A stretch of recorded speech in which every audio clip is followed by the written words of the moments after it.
దెస్సలోనిక రెండవ పత్రిక 3వ అధ్యాయాన్ని మనం ధ్యానిస్తా ఉన్నాం. అపోస్తలుడైన పౌలు దెస్సలోనిక సంఘము నుండి ప్రార్థన మనవి కోరాడు, నా కోసం ప్రార్థన చేయండి అని. ఏ అంశముల కొరకు ప్రార్థన చేయమన్నాడు? నేను ఒక పెద్ద మందిరం కట్టేటట్టు ప్రార్థన చేయమన్నాడా? ₹1,00,00,000 వచ్చేటట్టు ప్రార్థన చేయండి అన్నాడా? లేదు. ఆయన గురి అంతా ఏంటి?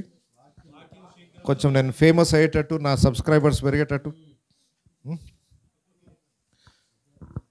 ఈరోజు మనం ఆశించేవి అపోస్తలుడైన పౌలు ఆశించలేదు. ప్రభువు వాక్యము శీఘ్రముగా వ్యాపించి మహిమపరచబడు నిమిత్తము. రెండవది, మూర్ఖుల చేతిలో నుండి ఆయన తప్పించబడినట్లు. ఎందుకనంటే సాతాను ప్రతి సేవకుని, నమ్మకంగా వాడబడుతున్న సేవకులను ఏదో ఒక బంధకాల్లో పడేసి వాళ్ళని కిందికి లాగానే సాతాను ప్రయత్నం చేస్తున్నారు. ఆ బంధకములలో పడిపోకుండా సేవకులు కాపాడబడాలి. దాని కొరకు కూడా సంఘము ప్రార్థించాలి. 3వ వచనంలో, అయితే ప్రభువు నమ్మదగిన వాడు. ఆయన సహజంగా మనుషులు నమ్మదగిన వారు కాదు, విశ్వాసం అందరికీ లేదు. మనం నమ్మదగిన వ్యక్తి ఎవరు? ప్రభువే. నమ్మదగిన వాడు ప్రభువే. ఆయన మిమ్మును స్థిరపరచి దుష్టత్వము నుండి కాపాడును. మనుషులు మిమ్మల్ని కాపాడలేరు, కానీ దేవుడు ఒక్కడే నమ్మదగిన వాడు.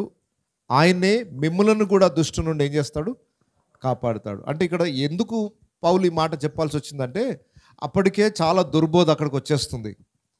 యేసు రెండవ రాకడను గురించిన పెద్ద సమస్య ఆ సంఘంలోకి వచ్చింది. ఎవరు పడితే వాళ్ళు పౌలు చెప్పినట్టుగా, పౌలు బోధనే అన్నట్టుగా, పౌలు చెప్పని బోధను బోధిస్తూ ఉన్నారు. అయితే వీటన్నిటి నుండి ఎవరు తప్పించాలి వాళ్ళని? దుష్టు నుండి దేవుడే మిమ్మల్ని తప్పిస్తాడు. ఎందుకంటే దేవుడు నమ్మదగిన వాడు, ఆయన మీద ఆధారపడిన వాడిని ఈ దుర్బోధ గురి కాకుండా కూడా దేవుడు కాపాడుతాడు అన్నట్టుగా వారిని ధైర్యపరుస్తూ ఉన్నాడు. 3వ వచనంలో, మేము మీకు ఆజ్ఞాపించు వాటిని మీరు చేయుచున్నారనియు ఇక చేయుదురనియు ప్రభువునందు మిమ్మును గూర్చి నమ్మకము కలిగి ఉన్నాము. ఏం నమ్మకం ఉందట ఆయనకి? మేము మీకు ఏమైతే ఉపదేశం చేశామో ఆజ్ఞాపించిన వాటిని మీరు.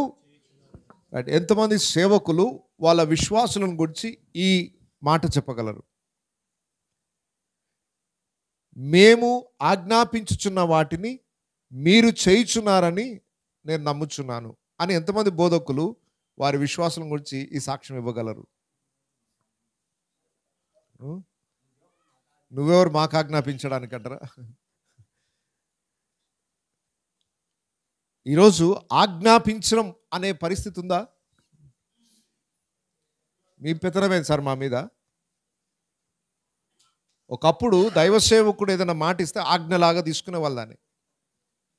ఇలా చేయకూడదు అంటే వెంటనే దాన్ని ఒక పై అథారిటీ నుండి, అధికారం నుండి, ఒక అధికారి ఏదైనా ఆజ్ఞ జారీ చేస్తే, ఒక గవర్నమెంట్ జియో పాస్ చేస్తే దేశమంతా ఎలా పాటించాలో, ఒక సేవకుని నోటి నుండి వచ్చే దైవిక వాక్కుని ప్రజలు తూచా తప్పకుండా పాటించడానికి ఇష్టపడే వాళ్ళట. ఈ రోజుల్లో మీరేంటి నాకు చెప్పేదనే పరిస్థితిలోనే ఉంది సమాజం. కానీ దెస్సలోనిక సంఘాన్ని గురించి ఒక గొప్పగా మనం చెప్పుకోవాల్సిన విషయం ఉంది. అపోస్తలుడైన పౌలు చెప్పిన సంగతులను వారు నెరవేరుస్తున్నారని పౌలు సంతోషిస్తున్నాడు.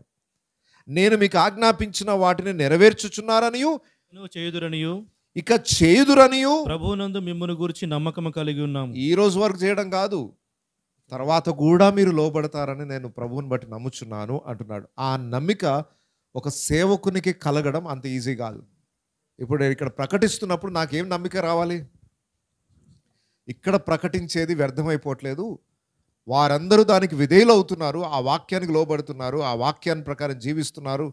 ఆ నమ్మకం బోధకుని కలిగినప్పుడు మరి ఎక్కువగా ప్రయాసపడడానికి ఆయన ప్రోత్సహించబడతాడు. ఎవరైనా ఒక కాపరి ఉన్నాడంటే సంఘము కాపరి నోటి నుండి వచ్చే వాక్కుకి విధేయత చూపిస్తున్న కొద్దీ కాపరికి ఆసక్తి పెరుగుతుంది పరిచర్య పట్ల. ఎవరు వినలేదనుకోండి, ఆటోమేటిక్గా కాపరికి ఏమవుతుంది?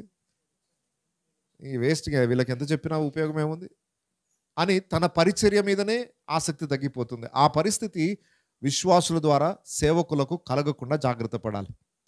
పౌలుకి ఇంత నిశ్చయత ఈ సంఘం ద్వారా కలిగింది. వారు పౌలు యొక్క బోధన అంతగా పాటిస్తున్నారు. 5వ వచనంలో ఒక హెచ్చరికను ఇస్తున్నాడు, ఒక ప్రార్థన లేదా దీవెన ఇస్తున్నాడు. దేవుని అందలి ప్రేమయు క్రీస్తు చూపిన ఓర్పును మీకు కలుగునట్లు ప్రభువు మీ హృదయములను ప్రేరేపించునుగాక. దేవుడు మీ హృదయములను ప్రేరేపించునుగాక అంటే ఆయన హృదయ వాంఛ ఒకటి, దేవుడు మీకు ఇలా చేయునుగాక అంటే ఏంటి? దేవుని మీద ప్రేమ. మనుషులకి ఇప్పుడు ఎవరి మీద ప్రేమలు ఎక్కువ అయిపోయాయి? ప్రేమలు ఉన్నాయి అసలు? దేని మీద ప్రేమ పెరిగింది మనిషికి? డబ్బు మీద ప్రేమ పెరిగింది, ఓకే. ఫోన్ మీద ప్రేమ పెరిగింది. పేరు ప్రఖ్యాతి సంపాదించాలని ఏదో ఒకటి చేయాలి, యూట్యూబ్లో అప్లోడ్ చేయాలి, నా పేరు ప్రపంచమంతా మారుమోగాలి, ఏదో ఒకటి చేసి నలుగురిలో నేను గొప్ప అనిపించుకోవాలి. సో మనిషి తనను తాను ప్రేమించుకోవడం ఎక్కువైపోయింది. కనీసం ఒకప్పుడు కుటుంబానన్నా ప్రేమించేటోళ్ళు, ఇప్పుడు అది కూడా లేదు. ఇప్పుడు భార్య, భర్త, పిల్లలు ఏం లేదు అసలు. ఈ ప్రేమలు అనే వాటికి చోటే లేకుండా పోయింది. మొన్న ఒక ఇంటికి దర్శించడానికి వెళ్తే అక్కడ 82 సంవత్సరాల వృద్ధురాలు ఉంది, 85 సంవత్సరాల వృద్ధుడు, ఇద్దరు వృద్ధాప్యంలో ఉన్న దంపతులు ఉన్నారు. వాళ్ళని చూసి ఆశ్చర్యపోతున్నాం. ఇప్పటి వరకు ఆరోగ్యంగానే ఉన్నారు, అన్ని పనులు చేసుకుంటున్నారు. మీరు ఎంత అదృష్టవంతులండి. ఈరోజు వరకు వాళ్ళ కొడుకుకి హార్ట్ ప్రాబ్లం వచ్చింది, రేపు సర్జరీ. వాళ్ళ కొడుకు 40 చిల్లర ఉంటాడు వయసు, 40 నుండి 50 లోపు ఉంటాడు. తల్లిదండ్రుల ముందు కుమారుడికి హార్ట్ ప్రాబ్లం ఉంది. హార్ట్ అటాక్ కాదు, హార్ట్లో వాల్స్ బ్లాక్ అయిపోయినాయి, ఆయనకి సర్జరీ జరుగుతుంది. మేము ఆ వృద్ధులను చూసి మీరు ఎంత అదృష్టవంతులండి, ఈ వయసులో ఉన్న వాళ్ళు ఆ వయసు దాకా వస్తారని గ్యారంటీ లేదు అని మేము వాళ్ళ గురించి మాట్లాడుతూ ఉంటే ఆమె ఒకటే మాట ఉన్నది, బాబు మా కాలంలో ఉన్న ప్రేమలు ఈ రోజుల్లో లేవు బాబు అన్నది. అంటే ఏంటి చెప్పండి, ఆమె చెప్పిన రహస్యం ఏంటి చెప్పండి? మేము తిన్న తిండి ఎక్కడ అనలేదు, మా కాలంలో ఉన్న ప్రేమలు ఈరోజు ఎక్కడున్నాయి బాబు అన్నది. అంటే secret of our energies love. ఈరోజు వరకు మేము ఆరోగ్యంగా ఉండడానికి ప్రేమ అనేది ఆమె ఇండైరెక్ట్గా చెప్పేసింది. అంటే మన రోగాలలో 90% రోగాలు రావడానికి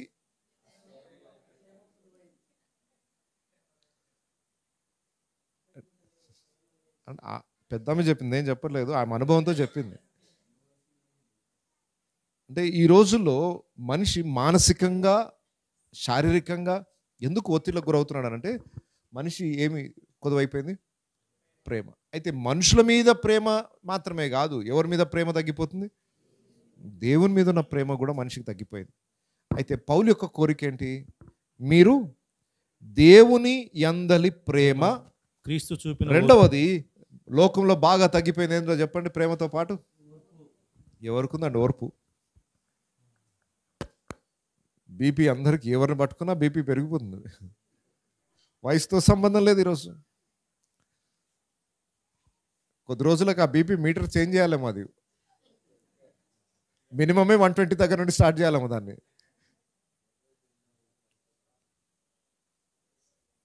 ఓర్పు క్షీణించిపోయిన తరంలో ఉన్నాం. ఒకప్పుడు ఏ బాధ అయినా, ఏ కష్టమైనా తట్టుకొని గెలిచారు వాళ్ళు. ఇప్పుడు పెద్ద వయసులో ఉన్న 80 ఏళ్ళు ఈ రోజు దాకా వాళ్ళు బ్రతికే ఉన్నారంటే వాళ్ళకి ఏ కష్టాలు లేక కాదు, తినడానికి తిండి కూడా లేని రోజులు ఉన్నాయి వాళ్ళ జీవితాలలో. మనం తినే తిండి కూడా తినలేదు వాళ్ళు.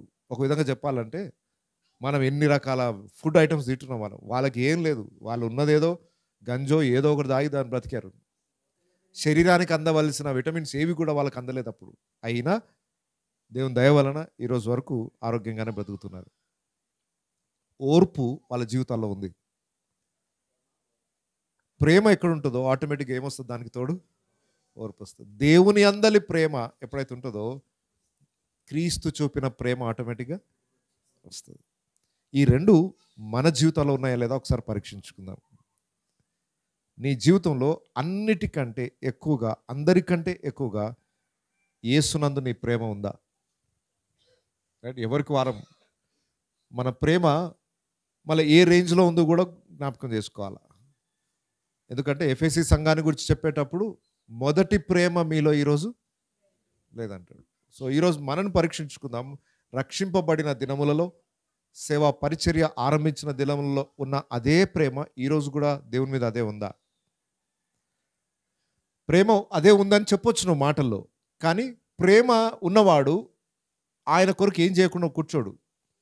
ఆరంభంలో నువ్వు పరిగెత్తిన పరుగుతులేవి, ఆరంభంలో నువ్వు ఆరాటం ప్రార్థన కొరకైన తపన, వాక్య పరిశోధనకరైన తపన, ఒక్కడు దొరికితే చాలు వెళ్ళి సువార్త ప్రకటించాలన్న తపన, ఆ ఆరంభంలో ఉన్న ప్రేమ నిన్ను ఎంత పురికొల్పింది. ఈరోజు అదే ఉందా?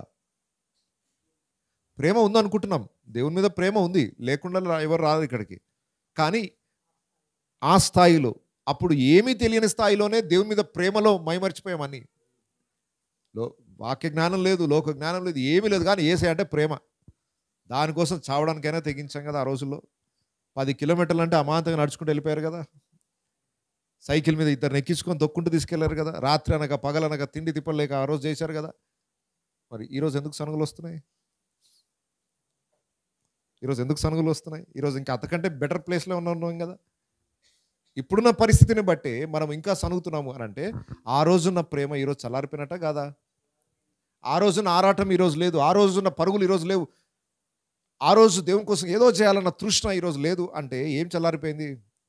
దేవుని అందలి ప్రేమ చల్లారిపోయింది. ఓపిక కూడా ఒక విధంగా శరీరం బలహీనం అవుతుంది. అపోస్తలుడైన పౌలు అన్నాడు, మా బాహ్య పురుషుడు కృషించుచున్నను అంతరంగ పురుషుడు దినదినము నూతన పరచబడుతున్నాడు. అసలు ఉద్యమం ఎక్కడంటే, పౌలుని ఇప్పుడు వదిలేస్తే దేశాలు తగలబెట్టి వచ్చినట్టున్నాడు ఆయన. ఆరోగ్యం లేదు కానీ ఉంటే అన్నట్టున్నాడు ఆయన. ఈరోజు ఆరోగ్యం క్షీణించిపోగానే ఆత్మ కూడా క్షీణించిపోతుంది ఏంటి? మనకు ఆపోజిట్ కావాలా. మన ఆత్మీయ ఆరోగ్యము శరీర ఆరోగ్యం మీద ఆధారపడద్దట. పౌలు ఆపోజిట్ చెప్తున్నాడు, మా బాహ్య పురుషుడు దినదినం ఏమైపోతున్నాడు? వృద్ధాప్యం వస్తే ఎవరైనా కృషించిపోవాల్సిందే. ఇంతకుముందుకు రన్నింగ్ చేసినట్టు చేయలేము, ఇప్పుడు ఇంతకుముందు పరిగెత్తలేము, ఇంతకుముందు చేసిన ప్రయాణాలు చేయలేము, ఇంతకుముందు తిన్న తిండి తినలేము. శరీరం ఆటోమేటిక్గా క్షీణించిపోతుంది. కానీ శరీర క్షీణత నీ ఆత్మీయ క్షీణతకు కారణం కావద్దు. మా ఆరోగ్యం క్షీణించిపోతుంది కాబట్టి ఆత్మలో క్షీణించిపోయాం అనడానికి వీలు లేకుండా చేశాడు పౌలు గారు. ఆత్మలో దినదినము నూతన పరచబడుతూనే ఉండాలి. దేవుని మీద ఉన్న ప్రేమ ఏం చేస్తా అంటే, ఈ మట్టి అనేది మునుపటి వల్ల మట్టికి మన్ను కలవడానికి రెడీ అవుతుంటుంది. దీని గురించి వరి కాకండి. వరి కావాల్సింది దేనికోసం? నీ ఆత్మ ఎందుకు కూలబడిపోతుంది? దానికేం జబ్బు వచ్చింది? సరే, శరీరం అంటే పాపపు నియమం ఉంది కాబట్టి ఇది ఎప్పుడు మరణానికి దగ్గర అవుతూనే ఉంటుంది. నీ ఆత్మ అలా కావడానికి వీల్లేదు. ఆత్మ దేవుని మీద ఉన్న ప్రేమ చల్లారడానికి వీల్లేదు. దానికి నీ శరీర సంబంధం లేదు, నీ శరీర బలహీనతతో సంబంధం లేదు. దాన్ని ఇంకా ఎంత బలహీనంగా ఉంటే నలగొట్టుకుంటూ పైకి రావాలి దాన్ని. అపోస్తలుడైన పౌలు అన్న మాట, నా శరీరం నేను నోర్మోయి శరీరమా, నా మీద నీకు అధికారం లేదు, నా మీద నీకు పెత్తనం లేదు, నేను చెప్పినట్టు వినాల్సిందే అనుకుంటూ వచ్చాడు ఆయన. మనము శరీరానికి లొంగిపోతాం. శరీరం బలహీనం కానీ నేనేం చేస్తాను సార్ సేవ, మా వల్ల ఏమవుతుంది, అయిపోయా. నీ బాడీ నిన్ను డామినేట్ చేస్తుంది. చాలాసార్లు నా మనసులో కూడా వస్తుంటుంది, ఇంకా 2 రోజులు అయితే చేయలేమేమో పరిచర్య, ఇక ఏముంది, ఇక ఆరోగ్యం అప్పుడు చేసిన పరుగులు ఇప్పుడు పరిగెత్తలేము అని మైండ్లోకి ఒక రకమైన సాతాను ఆలోచన తీసుకుని వస్తుంది. అంటే నీ శరీరం వీక్ అన్న విషయం నీకు తెలుసు. నీ శరీరం వీక్తో పాటు నీ మైండ్ని, నీ స్పిరిట్ని కూడా వీక్ చేయడానికి సాతాను ప్రయత్నం చేస్తాడు. దయచేసి అలాంటి అవకాశాన్ని ఇవ్వకండి. దేవుని మీద ఉన్న ప్రేమ, దేవుని కొరకైన ఓర్పు చచ్చేదాకా పోవద్దు. అవి ఇంకా రోజుకి అధికం కావాలా. శరీరం నడవలేకపోతే డేవిడ్ లివింగ్స్టన్ గారి గురించి మీరు వినే ఉంటారు, ఆయన చరిత్ర వినే ఉంటారు. ఆఫ్రికా ఖండంలో చాలా అద్భుతమైన సేవ చేసిన వ్యక్తి ఆయన. పడకలో పడిపోయి లేవలేని స్థితిలో ఉన్నాడు. ఇక పరిచర్య చేయడానికి శరీరం ఏమాత్రం సహకరించని భయంకరమైన స్థితిలో పడకలో పడిపోయి ఉన్నాడు. అయినా వెళ్ళి వాక్యం ప్రకటించాలని ఆశ. లోపల మాత్రము ఆశ చావలేదు, దేవుని మీద ఉన్న ప్రేమ చావలేదు, దేవునికి పని చేయాలన్న ఓర్పు ఆగిపోలేదు. ఇప్పుడు చేయాలి కానీ శరీరం సహకరించట్లేదు. మరి ఏం చేయాలి? 4 యవనస్తులను పెట్టుకున్నాడు. మంచంతో సహా మోసుకొని వెళ్ళిపోయాలట మీటింగ్ దగ్గరికి. మంచం మీదనే పడుకోనుండి ప్రసంగం చేసేటాడట. కొంచెం కాలు నొప్పి లేస్తే చాలు, మనం ఇంట్లో కూర్చుంటాం.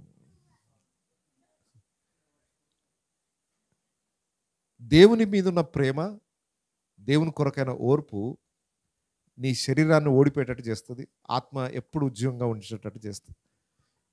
పౌలు అది ఈ సంఘంలో ఉండాలని కోరుకుంటున్నాడు. దేవుని అందలి ప్రేమ, క్రీస్తు చూపిన ఓర్పు. ఎవరు చూపిన ఓర్పు కావాలి మనకి?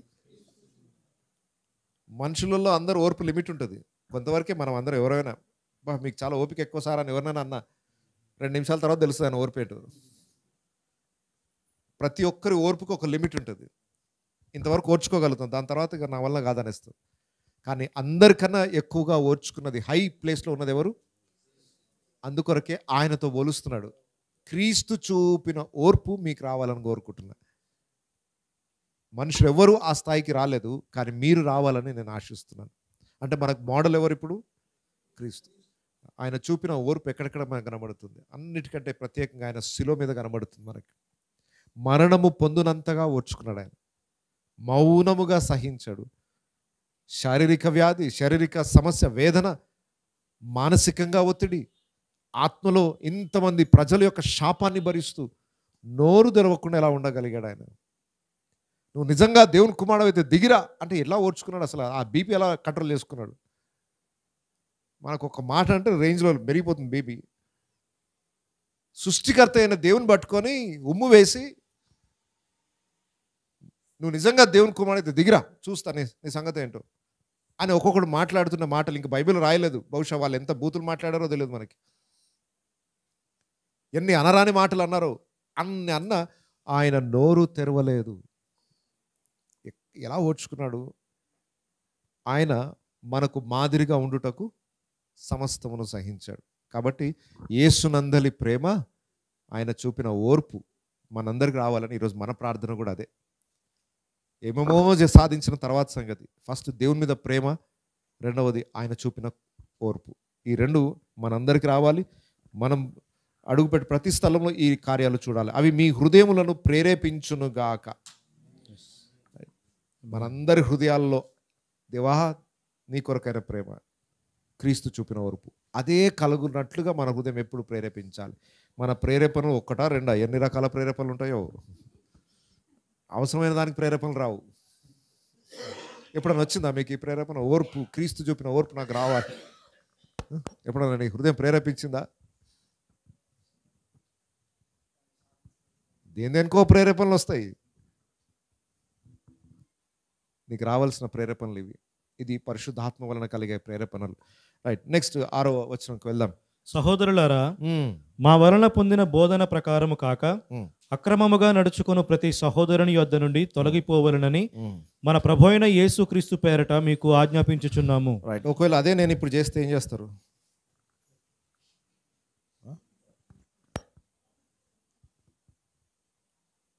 అంటే ఏమడిగా?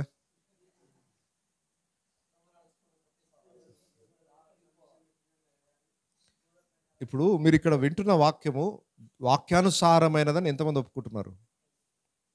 ఇది వాక్యానుసారమైనది అని అంటే దీనికి భిన్నంగా చెప్పేది ఏమవుతుంది? అక్రమముగా నడుచుకోవడమే కదా. మరి అక్రమముగా నడుచుకొనిచున్న వారి విషయంలో మీరు ఏం చేయాలా? ఇప్పుడు ఈ మాట నేను పలుకొచ్చా? ఒక్కరే చెప్తున్నారు, ఎవరు చెప్పలేదు. వద్దా? వద్దంటే పలకను.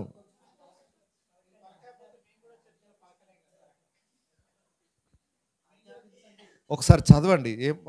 చదివిన తర్వాత అడుగుతా, పలకొచ్చా పలకరాదా? సహోదరులారా, మా వలన పొందిన బోధన ప్రకారము కాక అక్రమముగా నడుచుకును ప్రతి సహోదరుని యొద్ద నుండి తొలగిపోవలనని మన ప్రభువైన యేసు క్రీస్తు పేరట మీకు ఆజ్ఞాపించుచున్నాము. ఇప్పుడు ఇలా నేను మాట్లాడొచ్చా?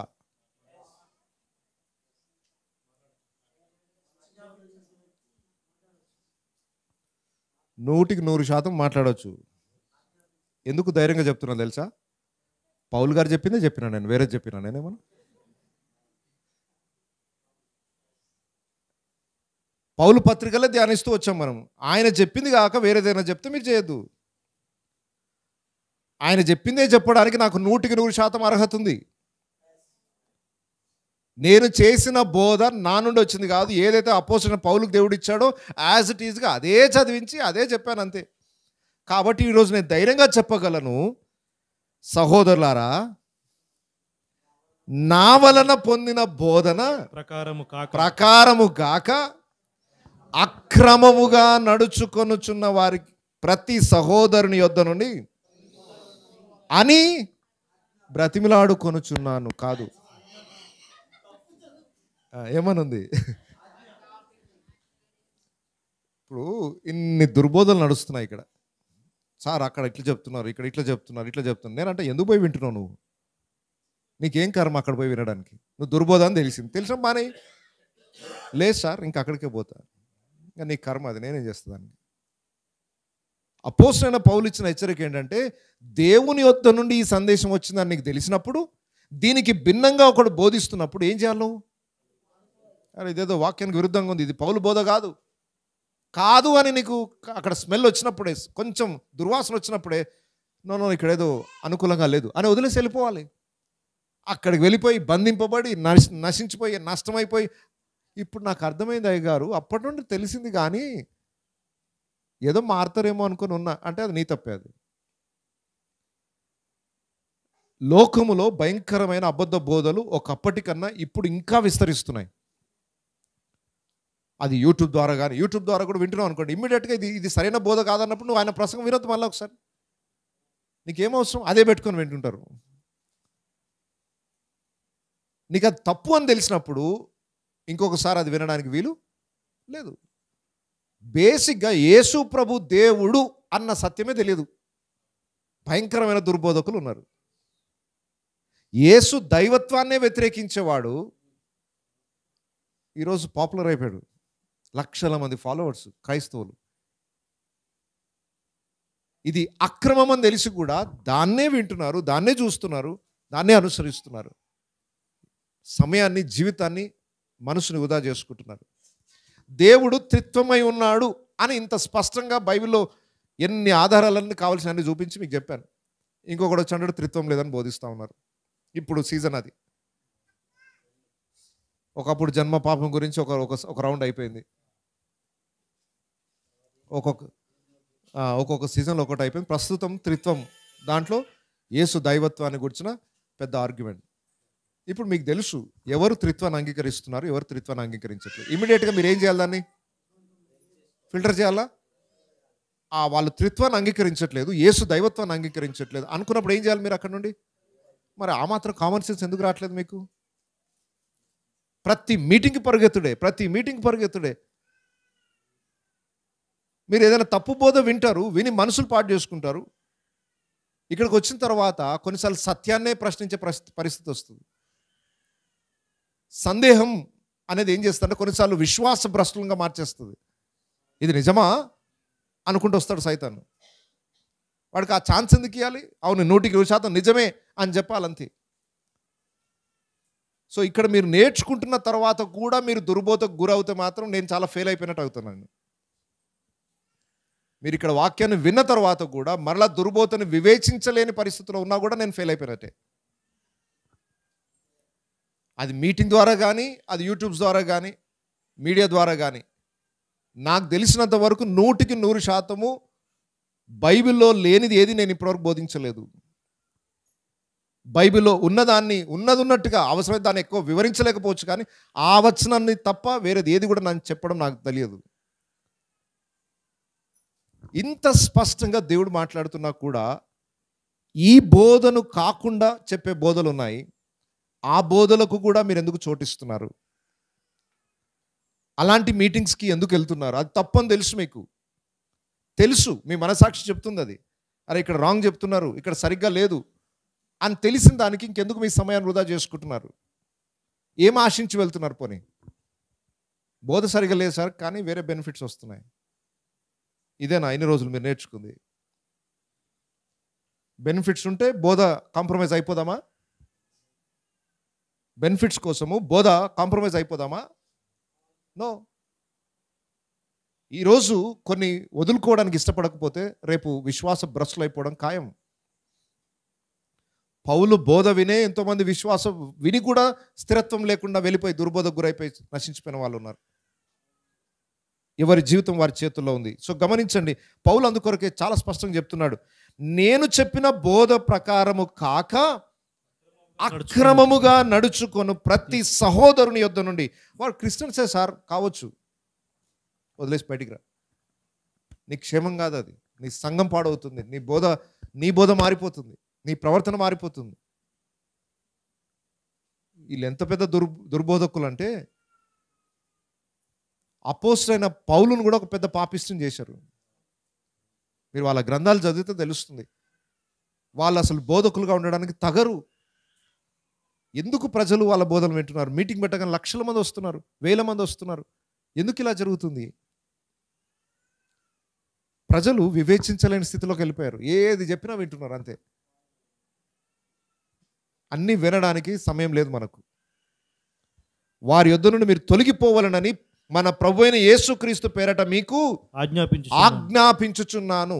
దుర్బోధ వినకండి, దుర్బోధ మీటింగ్స్ వెళ్ళకండి.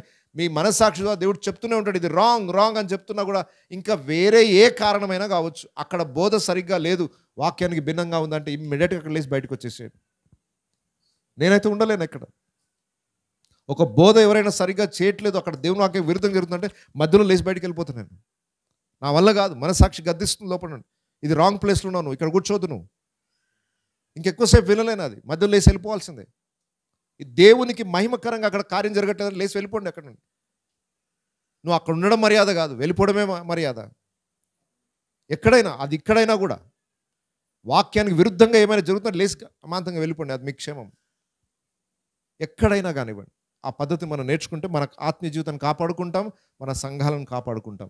సో పౌలు చాలా సీరియస్గా వార్నింగ్ ఇస్తున్నాడు, అట్టి స్థలముల నుండి మీరు తొలగిపోండి. అసలు దుర్బోధ ఏంటో కూడా తెలియని పరిస్థితులు కొంతమంది.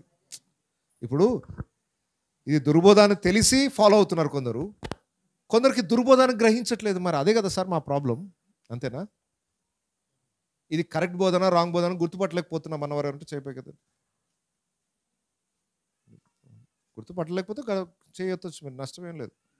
గుర్తుపడుతున్నారా? అంత మేధావులు అయిపోయారా?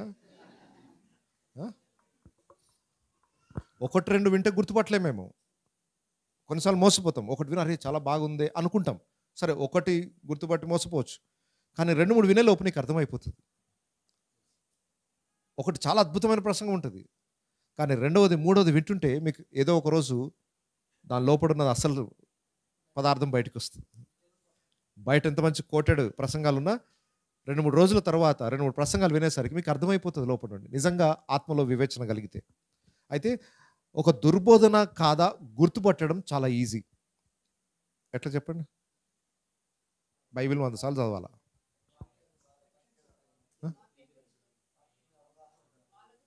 ఒకటి దుర్బోధన సత్యబోధన గుర్తుపట్టడం చాలా ఈజీ. ఎలా చెప్పండి? యోహాను సువార్త 7వ అధ్యాయం, యోహాను సువార్త 7వ అధ్యాయం 15వ వచనం చూడండి, 14వ వచనం చూడండి. యోహాను సగం పండగ అయినప్పుడు యేసు దేవాలయములోనికి వెళ్ళి బోధించుచుండెను.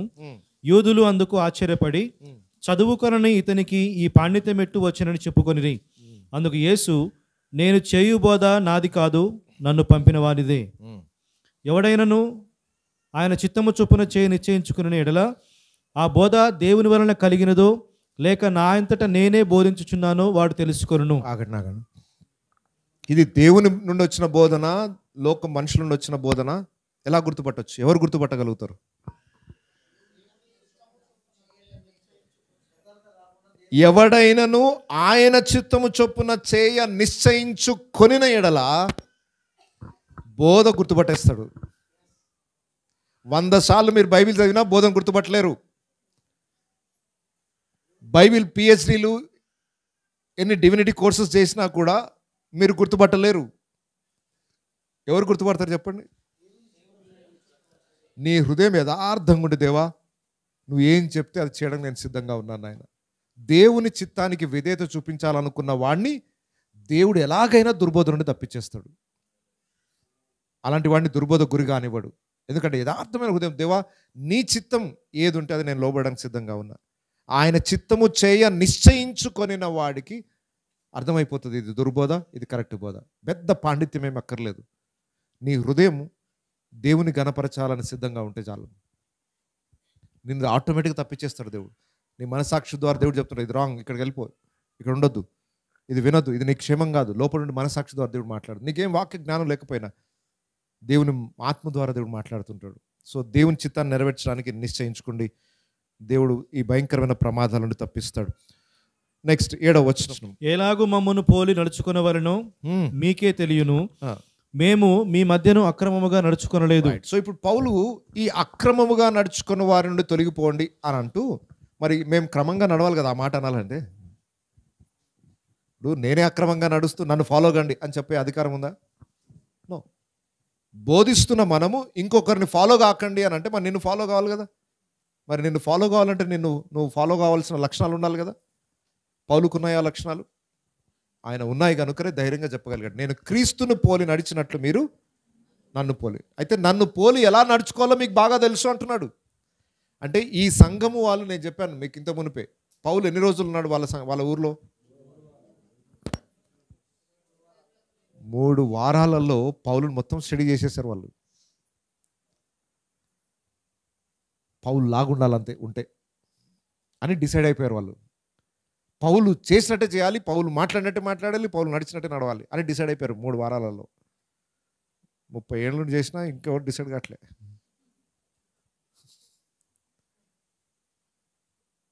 నన్ను ఎలా వెంబడించాలో మీకు బాగా తెలుసు. అయితే మేము మీ మధ్య అక్రమముగా నడుచుకొనలేదు. ప్రతి సేవకుడు ఈ సాక్ష్యం తను గురించి చెప్పగలగాలి. విశ్వాసుల మధ్యలో నువ్వు జీవించిన జీవిత చరిత్రలో నీ జీవితం యొక్క ముగింపు రోజు కూడా ఈ సాక్ష్యం నువ్వు చెప్పగలగాలి. నేను మీ మధ్యలో నడిచినప్పుడు నేను ఎప్పుడు అక్రమముగా నడవలేదు. ఆ మాట నీ నోటితో ధైర్యంగా చెప్పగలవా? నేను దేవుడిచ్చిన ఆజ్ఞ నుండి తొలగిపోలేదు, దేవుడిచ్చిన దర్శనం నుండి తొలగిపోలేదు, దేవుని వాక్యానికి అవిధేయుడను కాలేదు అని నువ్వు నీ విశ్వాసులకు ఒకరోజు సాక్ష్యం చెప్పగలగాలి. అప్పుడే వారు నిన్ను వెంబడించగలుగుతారు. దెస్సలోనిక సంఘానికి తెలుసు పౌలు ఎలా నడిచాడు. ఈరోజు నీ విశ్వాసులకు తెలుసా నువ్వు ఎలా నడుస్తున్నావు? నిన్ను గురించి వారికి ఏం సాక్ష్యం ఉంది? నీ నడత, నీ మాట, నీ విధానము చూసి వాళ్ళు ఏం సాక్ష్యం ఇస్తారు? పౌలుని గురించి అయితే ధైర్యంగా ఇస్తున్నారు. పౌలుని వెంబడించడానికి ఇష్టపడుతున్నారు. ఎందుకనంటే ఆయన వారి యొద్ద ఉన్నప్పుడు ఎప్పుడు అక్రమముగా నడుచుకొనలేదు, ఎవని యొద్ద ఉచితముగా ఆహారం పుచ్చుకొనలేదు, మేము మీలో ఎవనికిని భారముగా ఉండకూడదని ప్రయాసముతోనూ కష్టముతోనూ రాత్రింబగలు పని చేయుచు జీవనము చేసితిమి. చాలు. ఫస్ట్ అదేమన్నాడు? ఎవని యొద్దను ఉచితముగా ఆహారం పుచ్చుకో. అదేంటండి? ఎవరైనా ఇంటికి వెళ్తాం, వాళ్ళు అన్నం పెడతారు, ఫ్రీ ఇచ్చినట్ట పైసలు పెట్టుకుంటున్నాం మనం. వాళ్ళు ఫ్రీగా పెట్టినట్టే కదా. ఒకవేళ తిన్నాక 100 రూపాయలు ఉంచుకొని అని ఇచ్చామనుకోండి, ఎట్లా ఫీల్ అవుతారు వాళ్ళు? మర్యాదగా ఫీల్ అవుతారా? సంతోషిస్తారా? నో. ఏం సార్ ఇదేమన్నా హోటల్ అనుకున్నావా, డబ్బులు ఆశించి తిండి పెట్టినావా అంటారు. మరి పౌలు అన్న మాటని ఎట్లా అర్థం చేసుకోవాలి చెప్పండి? నేను ఎవరి దగ్గర ఉచితంగా భోజనం చేయలేదు అని అంటే ఆ మాటని మీరు ఎట్లా అర్థం చేసుకుంటారు?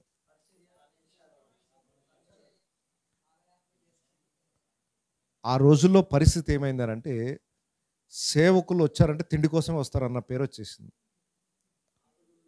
పౌలు దశలోని ఈరోజు కూడా ఓకే, దేవుని స్తోత్రం. ఇక్కడైతే అలాంటి పరిస్థితి లేదు, ఎందుకంటే ఇప్పుడు నాన్ వెజ్ ఉండదు. ఓకే, దేవుని స్తోత్రం. ఓకే, ఇక్కడికి వచ్చే వారికి ఎవరికి అలాంటి ఆలోచనలు లేవు.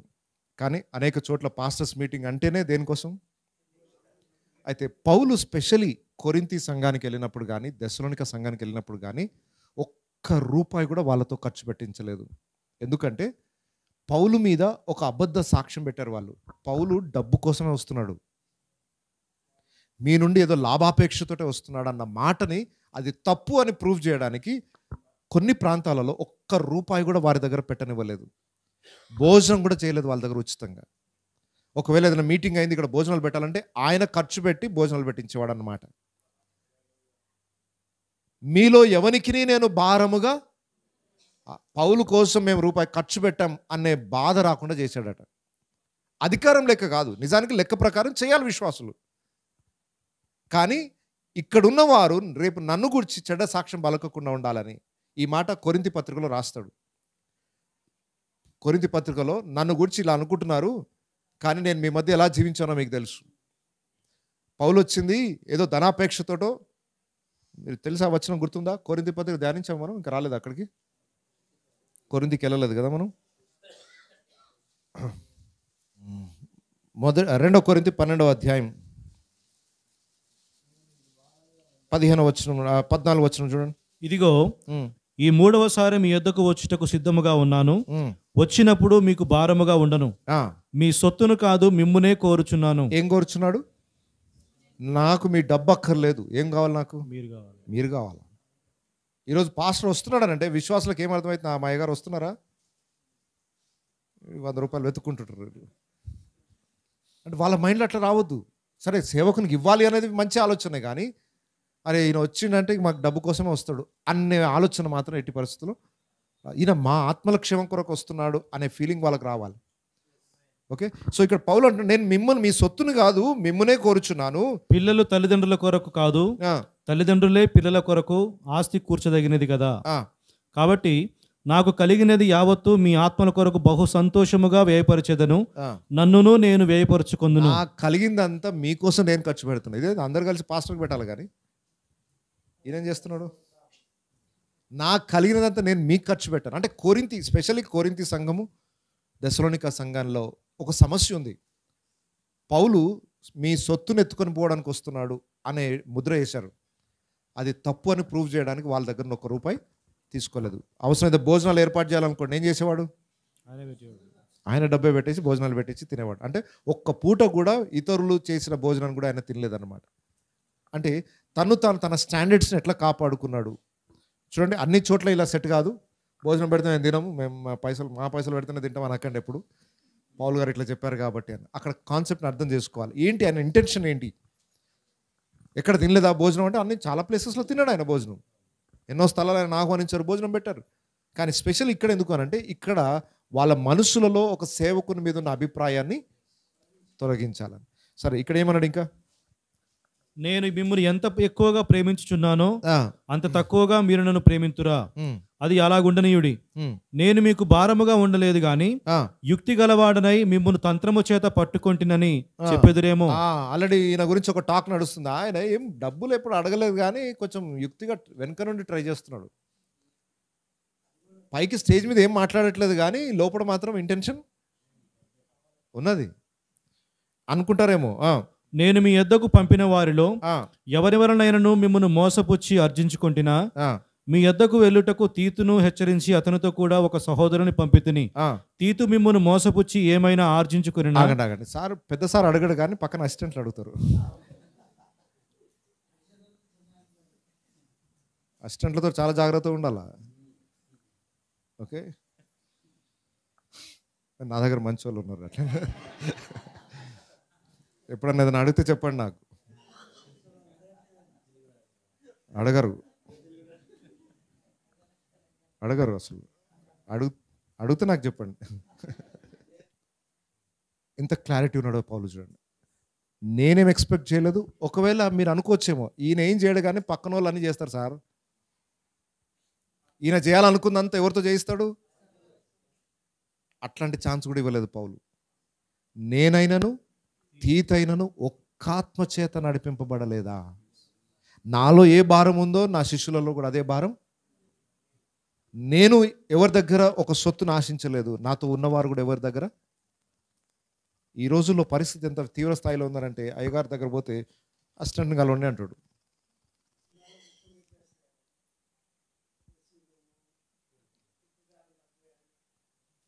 సరే, ఆరోగ్యానికి రిలేటెడ్ ఉండి చెప్పడం నష్టమేం లేదు, కానీ వారి నుండి ఏదో లాభాపేక్షతో మనం చేసే ప్రయత్నాలు తప్పు. సో పౌలు అంటే హృదయాన్ని అర్థం చేసుకోండి. పరిచర్య జరగకుండా ఉండడానికి ఏవేవి ఆటంకాలు ఉన్నాయో వాటిని ఎలా అధిగమిస్తూ వచ్చాడు. పౌలు ఒకటేసారి పెద్ద కోటీశ్వరుడు ఏం కాదు.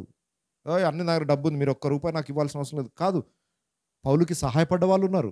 ఫిలిప్పీ సంఘం మాటికి సాయం చేస్తుంది. మాసిదోనియా సంఘం నిత్యం ఆయనకు సహకారం ఇస్తుంది. వాళ్ళ దగ్గర తీసుకోలేదా? తీసుకున్నాడు. కానీ ఇక్కడ ఎందుకు తీసుకోలేదు? ఇక్కడ ఒక సమస్య ఉంది. కాబట్టి మనుషులను గమనించండి. మీ గురించి అరే ఈయన డబ్బు కోసమే వస్తున్నాడు అంటే ₹1 తీసుకోకండి వాళ్ళ దగ్గర. దేవుడు మీకు ఇంకో దగ్గర నుండి ఇస్తాడు. మీ మీద ఒక రాంగ్ ఇంప్రెషన్ ఉన్నప్పుడు ఆ ఇంప్రెషన్ తొలగించుకోవాలి. ఇది పౌలు మనకు నేర్పిస్తున్న పాఠం. మీలో ఎవరికి నేను భారముగా ఉండకూడదని. ఏం చేయాలి మరి పైసలు కావాలి సార్, ఏం చేయాలి మరి? ఎట్లా వస్తాయి? డీజిల్ కావాలి, ఇప్పుడు 5,000 కావాలా? ఎవరిస్తారు?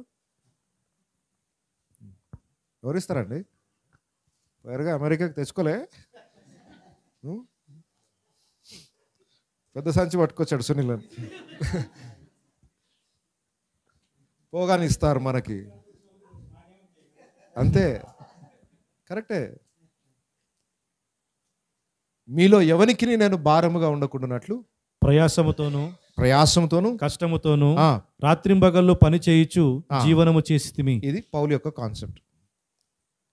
నేను ఇంకొకరికి భారంగా ఉండడం కంటే నేను సొంతగా కష్టపడి పని చేసుకోవడం ఉత్తమం. నేను ఇది ఫస్ట్ డే నుండి ఇప్పటివరకు చెప్పుకుంటూ వస్తున్నాను. పరిచర్య, సంఘము మనల్ని పోషించగలిగిన స్థితిలో ఉన్నప్పుడు మీరు పని చేయాల్సిన అవసరం లేదు. కానీ సంఘమునకు భారముగా ఉన్నన్ని రోజులు మీరు ఏం చేయాల్సి వస్తుంది? పని చేయాల్సి వస్తుంది. అంటే ఇంకొకరికి మనం ఇబ్బంది కలగజేయకుండా సేవ చేయాలి. ప్రతి సేవకుడు ఆ పద్ధతి నేర్చుకుంటే, సేవకుడు డబ్బు కోసమే ప్రయాసపడుతున్నాడన్న ఆ కాన్సెప్ట్ని ఈరోజు సమాజం నుండి తీసేయగలుగుతాం మనం. అరే వాళ్ళు డబ్బు కోసం కాదు, రాత్రి పగలు కష్టపడి మన కోసం ప్రయాసపడుతున్నారు వాళ్ళు అనే మనస్తత్వం ఎప్పుడైతే ప్రజలకు వస్తుందో, ఒకప్పుడు మిషనరీస్ చేసిన సహాయం దాన్ని అపార్థం చేసుకునే పరిస్థితి వచ్చింది. వీళ్ళకి అమెరికాలో డబ్బులు వస్తాయి సార్, అందుకొరకే చేస్తున్నారు. ఈరోజు వారిని కష్టాన్ని చూడాలి. వాళ్ళకి ఏదో అమెరికా నుండి ఎవరో డబ్బులు ఇస్తున్నందుకు సేవ చేయట్లేదు. రాత్రి పగళ్ళు మన కళ్ళ ముందుకు ప్రయాసపడుతూ మనకు సేవ చేస్తున్నాడు.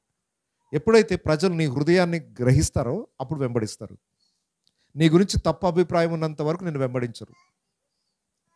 నీలో తప్పు అభిప్రాయం, నీ మీద మంచి అభిప్రాయం రావాలి అంటే కొన్నిసార్లు పౌలు అడుగుజాడలో నడవాల్సిందే. పౌలు ఎవనికిని భారంగా ఉండలేదు. తాను రాత్రింబగలు పని చేయుచు జీవనము చేసి మీరు మమ్మును పోలి నడుచుకొనవలనని మమ్మును మేము మాదిరిగా కనపరుచుకున్నట్టుకే ఇలాగూ చేసి అధికారం లేక కాదు. సేవకుడు అంటే నిజానికి ప్రతి ఒక్క విశ్వాసి సేవకుని పోషించాలి. పాత నిబంధనల నుండి దేవుడు నేర్పించుకుంటూ వచ్చాడు. లేవీలను, మిగతా గోత్రికులు అందరూ కూడా వాళ్ళకి ఏం కొదవ లేకుండా చూసుకోవాలి. లేవీయులు దేవుని సొత్తు, లేవీయులను స్వాస్థ్యంగా దేవుడు చేసుకున్నాడు.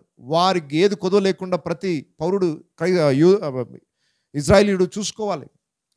నూతన నిబంధనకు వచ్చేసరికి ఇప్పుడు అన్య కుటుంబాల నుండి రక్షింపబడుతున్నాం.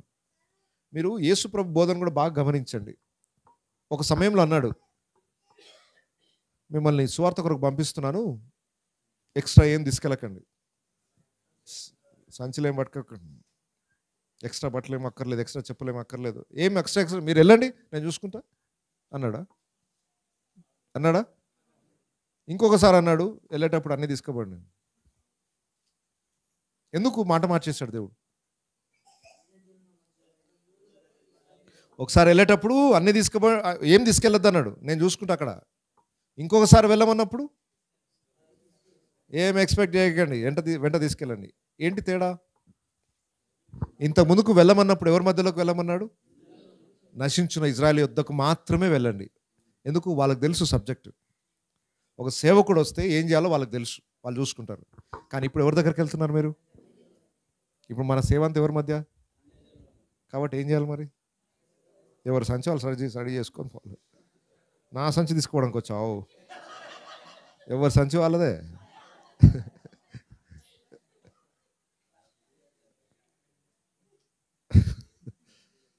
వాళ్ళు ఎంత ఇచ్చినా నాకే. ఓకే, అంటే దేవుని ఉద్దేశం ఏంటి అంటే, మనం ఈ లోకంలో డబ్బు సంపాదించడానికి రాలేదు, డబ్బు వదులుకొని వచ్చాం సేవకి. ఇంకా మళ్ళీ దాని వెనుక పరిగెత్తాల్సిన అవసరం. ఏదో అవసరతల కొరకు దేవుడు మనకు పోషించడానికి కొదువ చేయకుండా ఇస్తాడు. ఎందుకంటే పనివాడు జీతమునకు ఖచ్చితంగా దేవుడు ఏ రూపకంగా నన్ను ఇస్తాడు. కానీ మనని అపార్థం చేసుకున్న వాడి చేతుల్లో ఎందుకు తీసుకోవాలి మనం? దేవుడు మనకు కొన్ని సామర్థ్యాలు ఇచ్చినప్పుడు మనం ఇంకొకరి దగ్గర చేయి చాపాల్సిన అవసరం ఏమీ లేదు. దేవుడు ఆశ్చర్యరీతిగా పోషిస్తూనే ఉంటాడు. కానీ సాక్ష్యం చాలా ప్రాముఖ్యము. మీకు మాదిరిగా ఉండుటకు మేము ఇలాగూ చేసి, మాకు అధికారము లేదని కాదు. నిజానికి పౌలు కూర్చున్న చోటుకి అన్ని తీసుకొచ్చి పెట్టాలి వాళ్ళు. కానీ కొన్ని స్థలాలకు వెళ్ళినప్పుడు, అరే పౌలు డబ్బు కోసం వచ్చాడు అన్న సాక్ష్యం వద్దు మాకు. పౌలు మా ఆత్మల కోసం వచ్చాడు. ఈరోజు సేవకుల గురించి చాలా చెడ్డ సాక్ష్యం ఉంది. ఆ సాక్ష్యాన్ని పోగొట్టాలంటే పౌలులాగా మనం సేవ చేయకపోతే ఆ సాక్ష్యం పోదు. అన్యజనులకు కూడా చెడ్డ సాక్ష్యం ఉంది సేవకులు అంటే. సేవకులు అంటే సోమరులని, సేవకులు అంటే ఏ పని పాటలేక తిరిగే వాళ్ళని. సేవకుల గురించి చాలా దుష్ప్రచారాలు జరుగుతున్నాయి. మనం ఏం వాదించి నిరూపించాల్సిన అవసరం లేదు. మన జీవితాన్ని పౌలులాగా జీవిస్తే చాలు, ప్రజలకు అర్థమైపోతుంది, అరే మనం అనుకున్నట్టు కాదు ఇది. వీళ్ళు ఏదో ప్రత్యేకంగా మన ప్రాణాల కోసం కష్టపడుతున్నారు. వీళ్ళు వాళ్ళ సుఖ సౌఖ్యాలు వదులుకొని వచ్చారు, అన్నిటిని త్యాగం చేసుకొని వచ్చారు, మన కోసం కష్టపడుతున్నారు వాళ్ళు. ఆ ఫీలింగ్ ఎప్పుడైతే వస్తుందో వాళ్ళు మీకోసం ప్రాణం పెట్టడానికి రెడీ అవుతారు. వాళ్ళ నుండి మనం ఏదో ఆశించి వస్తున్నామని తెలిస్తే మనకు దూరం అవుతూ ఉంటారు. వాళ్ళ జీవితాలు ప్రభు తట్టు తిప్పాలని వస్తున్నామని తెలిస్తే వాళ్ళు మీకోసం ప్రాణం పెడతారు. అది పౌలు యొక్క పరిచర్యలో మనం చూసాం. ఇక 10వ వచనం. మరియు మేము మీ యొద్ద ఉన్నప్పుడు ఎవడైనను పని చేయనొల్లని ఎడల వాడు భోజనము చేయకూడదని మీకు ఆజ్ఞాపించితిమి కదా. మీలో కొందరు ఏ పనియో చేయక పరుల జోలికి పోవచ్చు, అక్రమముగా నడుచుకొనుచున్నారని వినుచున్నాము. అట్టివారు నెమ్మదిగా పని చేయుచు సొంతముగా సంపాదించుకుని ఆహారము భుజింపవలనని మన ప్రభువైన యేసుక్రీస్తు పేరట వారిని ఆజ్ఞాపూర్వకముగా హెచ్చరించుచున్నాము. రైట్, ఇది మనం ఆల్రెడీ ధ్యానం చేశాం. అక్కడ సమస్య ఏంటంటే యేసు రెండో రాకడ వచ్చేస్తుంది, ఇక రేపో ఎల్లుండో అని ఎవరో ప్రకటించేశారు. రేపో ఎల్లుండో వచ్చేస్తాడు, ఇప్పుడు మరి డ్యూటీ చేయడం ఎందుకు? నేను ఆల్రెడీ ఒక 100 కిలోల సంచి ఉంది ఇంట్లో బియ్యం, 2 రోజుల కంటే సరిపోతుంది మా ఇంటికి. రేపో ఎల్లుండో వేసే వస్తాడు. అనవసరంగా ఈరోజు నేను ప్రయాసపడే దేనికోసం? డ్యూటీ బంద్. అందరూ పని పాటలు మానేశారు. ఒక్కరోజు అయిపోయింది, 2 రోజులు అయిపోయింది, సంచి అయిపోయింది. రేపు బియ్యం కావాలా? ఎక్కడ వస్తాయి? వేసే రాలేదు. ఏం చేస్తారు మరి?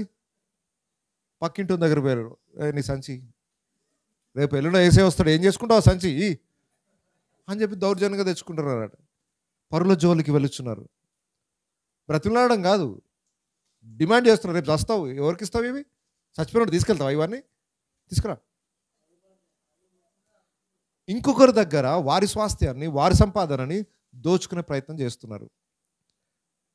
సో పౌలు ఇక్కడ క్రిస్టియానిటీకి ఒక మంచి డిసిప్లిన్ నేర్పిస్తున్నాడు. ప్రతి ఒక్కడు పని చేయాలి, ఎవడి భోజనం వాడు సంపాదించుకోవాలి.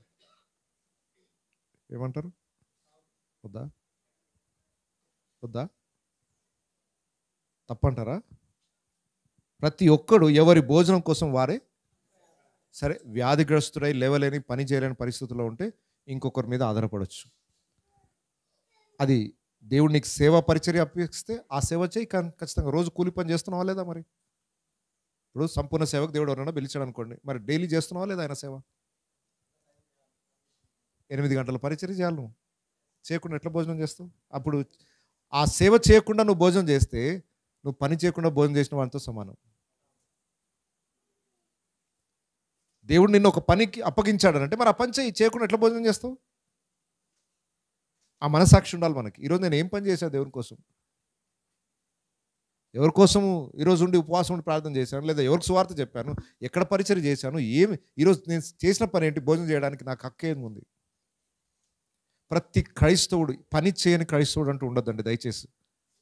పెద్ద పన చిన్న పన కాదు.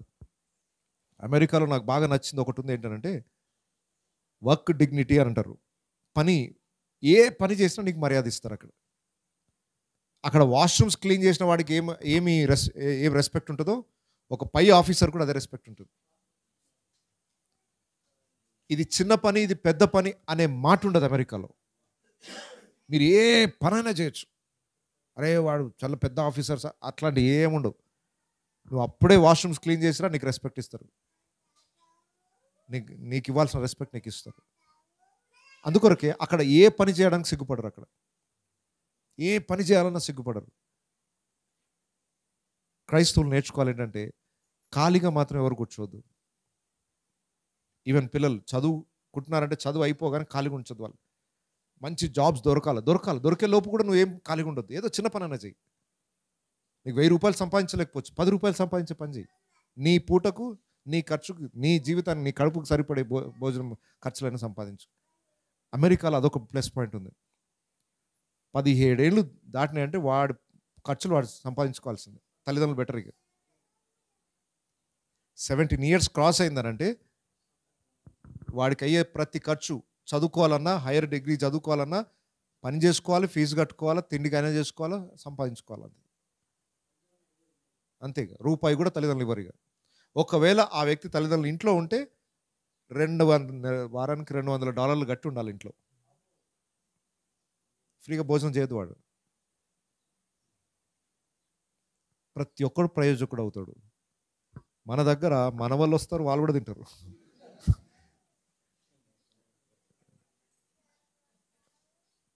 తర్వాత తరాన్ని కూడా తాతనే మోయాల. నో, అది ఎందుకు వచ్చిందనంటే మన భారతదేశం వెనకబడిపోవడానికి ఇది కూడా ఒక కారణం.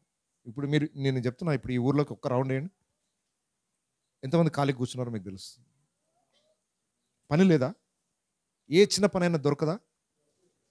మీరు ఈ ఊరు ఒక్క రౌండ్ అయిపోయినాక, భోజనం అయినాక ఒక రౌండ్ తిరగండి, ఎంతమంది ఆరోగ్యం ఉండి బయట ఉట్టిగా తిరుగుకుంటూ కూర్చున్నారు.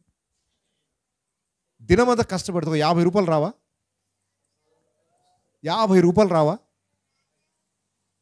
ఇలాగే ఉట్టిగా తిరిగితే 3 పూట్ల భోజనం అయితే చేయాలి కదా. 3 పూట్ల భోజనం చేయాలి, రూపాయి ఆదాయం లేకుండా చేస్తే 4 రోజుల తర్వాత దరిద్రులు గారా? లేదు, నాకు పెద్ద పని వస్తేనే చేస్తా, ఆ మైండ్ సెట్ని తీసేయాలి. ఈరోజు నేను ఖాళీగా ఎందుకు ఉండాలి? సామెతల గ్రంథంలో ఒక మాట ఉంది, ఏ చిన్న పని చేసినా లాభదాయకంగానే ఉంటుంది. అసలే పని చేయడం కన్నా, చేయకుండా ఉండడం కన్నా ఏ చిన్న పని చేసినా రైట్. సో క్రైస్తవునికి ఎప్పుడు వర్క్ మైండ్ సెట్ ఉండాలని. ఈరోజు నేను ఖాళీ కూర్చోవద్దు, లేదు, ఏదైనా పని చేయాలి. ఎందుకంటే దేవుడు పని చేసేయడానికి మనం నియమించాడు. పని అనేది ఆదం పాపం చేసినాక ఎంటర్ అయిందా, పాపం కాకముందుకే ఎంటర్ అయిందా?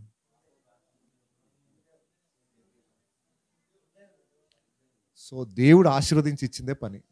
నేను ఇంకో మాట చెప్తున్నాను, పని చేయగలిగే అంత ఆరోగ్యం ఉందనంటే మీరు అదృష్టవంతులు. మిమ్మల్ని బెడ్ మీద ఉంచలేదు కదా దేవుడు. ఉంచలేదంటే అర్థం ఏంటి? చేయాలి. ఆ రోజు నువ్వు ఏదైనా పని చేయాలి. నేను మా చర్చ్లో కొంతమంది పిల్లల్ని చూసి ఫస్ట్ టైం నేను వాళ్ళని చూసి చాలా సంతోషించాను. సహజంగా ఒక యూత్ని, ఒక టైంలో ఒక తరం యూత్ని చూసా. చర్చ్లో ఏదైనా పని చేయాల్సిన పరిస్థితి వచ్చినా మెల్లగా ఒకటి సర్దుకుంటాడు. అమ్మ ఈరోజు పాస్ గారి దగ్గరికి పోతే ఈరోజు పని చెప్తాడు, బాబు చాలా పని ఉందాడు అనుకుంటూ పని తప్పించుకునే తరం ఒకటి చూసా. అమ్మ ఇటుకి వెళ్తే రాత్రి దాకా మనం బుక్ చేస్తాడు, ఆ బరువులు మోయాలా, ఇటుకలు మోయాలా, పనులు చేయాలి, ఎందుకు వచ్చిన బాధ అనుకుంటూ తప్పించుకున్న వాళ్ళు ఉన్నారు. కానీ ఇప్పుడు వచ్చిన సండే స్కూల్ తరం ఒక పిల్లలు వచ్చారు. వాడు ఒకడు వాళ్ళ మమ్మీ దగ్గరికి వెళ్ళి ఏడుస్తున్నాడు. వాళ్ళ మమ్మీ వచ్చి కంప్లైంట్ చేసింది. ఏంది అని అంటే వాళ్ళ అన్నకే మాత్రమే చర్చ్లో పని చెప్తున్నారట, వాడికి చెప్పట్లేదంట పని. వాడు రోజు వచ్చి ఖాళీగా వెళ్ళిపోతున్నాడు, నాకు అన్న వాళ్ళు ఏం పని చెప్పట్లేదు, నాకు మా అన్నకే చెప్తున్నారు, నాకు చెప్పట్లేదు. మా దేవునికి స్తోత్రం. ఇంకొక 100 సంవత్సరాల దాకా న్యూ జెర్సీలో ఇంకేం ప్రాబ్లం లేదనుకున్నా. రైట్. ఆ మనస్తత్వం ఈరోజు పిల్లల్లో ఉందని అంటే చాలా సంతోషించదగిన విషయం. ఉన్నారు కొంతమంది పిల్లలు, వాళ్ళు పని చెప్తే పని భయపడాలి కానీ వాళ్ళు భయపడరు. చిన్నపిల్లలు, జస్ట్ 10 ఇయర్స్లో 12 ఇయర్స్ పిల్లలు. అన్న ఏమైనా పని చెప్పన్నా, ఏమైనా పని చెప్పన్నా. నేను అనుకున్నా వీడు బాగుపడతాడు వీడు. కొంతమంది ఉన్నారు మళ్ళీ పిల్లలు, ఏదైనా పని చెప్పినావు అనుకో, అవునా, ఎక్కడ చేయాలన్నా, ఎప్పుడు చేయాలన్నా, వాడి క్వశ్చన్లతో అయిపోతుంది. ఇక్కడ లేవాడు అక్కడ నుండి, దానికి రీజన్ చెప్పాలి, వాడు సాటిస్ఫై అయితే అప్పుడు మెల్లగా లేచి అర్థమైపోతుంది వీడు సెట్గాడికి పనికి. దేవుని బిడలు చాలా చురుకుగా ఉండాలి. అంటే ఆరోగ్యము బలహీనంగా ఉన్నప్పుడు సమస్య కాదు, అది ఎక్స్క్లూజివ్నెస్. ఆరోగ్యం బాగాలేకపోతే ఎవరైనా మూలపడాల్సింది. దేవుడు ఆరోగ్యాన్ని ఇచ్చిన తర్వాత సోమరులుగా మాత్రం ఉండకూడదు. ప్రతి ఒక్కరు మన పిల్లలు కూడా నేర్పించాలి, ఏదో ఒక పని చేయాలి. వాళ్ళు ఖాళీగా కూర్చోవద్దు, ఏదో ఒకటి యాక్టివిటీ చేయాలి. ఎందుకంటే ఆరోగ్యం ఉంటుంది, లాభదాయకంగా ఉంటుంది. పని చేయడం ద్వారా నిపుణత కూడా పెరుగుతుంది. ఏ చిన్న పని అయినా సిగ్గుపడనివ్వకుండా చేయండి. ఇంట్లో ఏదైనా పని, మేస్త్రి పని చేస్తున్నారు, హెల్ప్ చేయమని పిల్లలకు నేర్పించండి. నువ్వు సిమెంట్ పట్టుకోకరా అనకండి, వాడు కొంచెం హెల్ప్ చేయమని చెప్పండి. వాడు ఆ నిపుణత నేర్చుకుంటాడు. ఏదో ఒక నిపుణత పిల్లలు నేర్చుకోవాలి. ఒకప్పుడు స్కూల్స్లో చేసేవాళ్ళు, పిల్లలు స్కూల్ అయిపోగానే పిల్లల్ని స్కూల్ పొలాలను కూడా తీసుకెళ్లేవాళ్ళు. రాను ఇప్పుడు పొలం పనులు చేసేటోళ్ళు లేరు. రేపు తిండి ఎట్లా తింటారు? ఎవరికి రాదు పొలం చేయడం. తిండి ఖాళీగా రోడ్డు మీద కూర్చుంటున్నారు ఇప్పుడు యవనస్తులు. ప్రతి ఒక్కడికి ఎకరం భూమి ఉంది. మీరు వెళ్ళి చూడండి వాళ్ళ పొలం ఎట్లుందో. పండించలేరా? హైదరాబాద్లో కూరగాయలకు పడి వస్తున్నారు, కూరగాయలు దొరకక. పాలు భయంకరమైన డిమాండ్ ఉంది హైదరాబాద్లో. ఇవన్నీ చేయలేరా పల్లెటూరులో? రోజుకి 1000 రూపాయలు కళ్ళు ఖర్చు పెట్టడం కష్టం. ఖచ్చితంగా వాడు బాగుపడుతున్నాడు కుండోడు. అంటే ఏ విధంగా జీవితాన్ని అభివృద్ధి చేసుకోవాలో దేవుడు మనకు సామర్థ్యాన్ని ఇచ్చాడు. కానీ జ్ఞానం లేకపోవడం, సరైన దానికోసం జీవితాన్ని ఖర్చు పెట్టకపోవడం, అది దరిద్రతకు దారితీస్తుంది. కొన్ని మనం చేతులారా చేసుకుంటాం, కొన్ని పరిస్థితుల ప్రభావం ఉంటాయి. 90% మన చేతుల ద్వారా చేసుకున్నట్టే ఉంటాయి. కాబట్టి దయచేసి క్రైస్తవ సంఘాలలో పాస్టర్స్గా మనం నేర్పించాల్సింది ఏంటంటే ఏ యవనస్తుడు పని చేయకుండా ఉండొద్దు. ఐదర్ దేవుని సేవ కొరకైనా లేదా భూమి మీద ఏదైనా పని చేయడానికైనా పని చేయకుండా ఖాళీగా మాత్రం ఎవ్వరు నీ పర్పస్ ఏంటి అనేది తెలుసుకోకుండా ఎవరు ఉండొద్దు. అలా ఉంటే ఏమవుతుందో తెలుసా, వాళ్ళు ఇంకొకరి మీద ఆధారపడాల్సిన పరిస్థితి వస్తుంది. ఎప్పుడైతే వాళ్ళు ఇంకొకరి మీద ఆధారపడతారో సమస్యలు వస్తాయి. అయితే పౌలు ఇక్కడ ఇంకొక మాట కూడా చెప్తున్నాడు. 12వ వచనం మరొకసారి చూడండి. అట్టి వారు నెమ్మదిగా పని చేయొచ్చు. ఏం పరిగెత్తాల్సిన అవసరం లేదు, మెల్లగా చేసుకో. రోజు 12 గంటలు చేయాల్సిన అవసరం లేదు. 6 గంటలు చేసుకో, 5 గంటలు చేసుకో, అరపూట చేసుకో. 1000 రూపాయలు కాదు, 500 సంపాదించుకో చాలు. నువ్వే పేద కోటీశ్వరుని అయిపోలేవు. కనీసం ఒక 100 రూపాయలు తెచ్చుకో. నెమ్మదిగా పని చేసుకో. ఏం పరిగెత్తాల్సిన అవసరం లేదు. పెద్ద పెద్ద బరువులు మేయాల్సిన, నువ్వు ఏ చేయగలుగుతావు అది చేసుకో. నెమ్మదిగా పని చేసుకొనొచ్చు. సొంతముగా సంపాదించుకున్న ఆహారం భుజింపవలనని. ఏం చేయాలి? అమెరికాలో నాకు నచ్చింది ఇంకోటి చెప్తా. అమెరికన్ గవర్నమెంట్ చాలా అప్రిషియేట్ చేయాలి. మనం పౌరులకు చాలా ప్రాముఖ్యతనిస్తుంది. నేను తిరిగి చూసిన చాలా, అసలు మనం ఇంకో 100 సంవత్సరాలు కూడా చేరుకోలేం, ఆ స్థాయికి చేరుకోలేం. ప్రజలందరి యొక్క ఇప్పుడు ఈ విలేజ్ ఉందనుకోండి, ఇక్కడ నుండి అందరూ పని చేయాలి ఖచ్చితంగా, అందరూ ట్యాక్స్ కట్టాలి. ఇక్కడున్న ప్రజలు ఎంతమంది, ఎవరెవరు ఎంత ట్యాక్స్ కడుతున్నారు మొత్తం డీటెయిల్స్ ఉంటాయి వాళ్ళ దగ్గర. డీటెయిల్స్ ప్రజల ముందు పెడతారు. ఈ గ్రామంలో 100 మంది ఉన్నారు, 100 మంది నుండి ఇంత ట్యాక్స్ ఇన్కమ్ వచ్చింది, ఈ ట్యాక్స్లో ఈ ప్రాంతాన్ని కొరకు ఇంత పర్సంటేజ్ ఖర్చు పెట్టాలి గవర్నమెంట్. ఇప్పుడు 1,00,000 రూపాయలు వచ్చింది అనుకోండి, ఈ 1,00,000 రూపాయలు ఈ ప్రాంతంలో ఉన్న ప్రజల నుండి ట్యాక్స్ వచ్చింది. ఈ 1,00,000 రూపాయలు ఈ ప్రాంతం యొక్క డెవలప్మెంట్ కోసం ఖర్చు పెట్టాలి. ఇప్పుడు వాళ్ళు అన్ని డెవలప్ అయిపోయినాయి, ఏం చేయాలో తెలియట్లేదు, డబ్బులు ఉన్నాయి.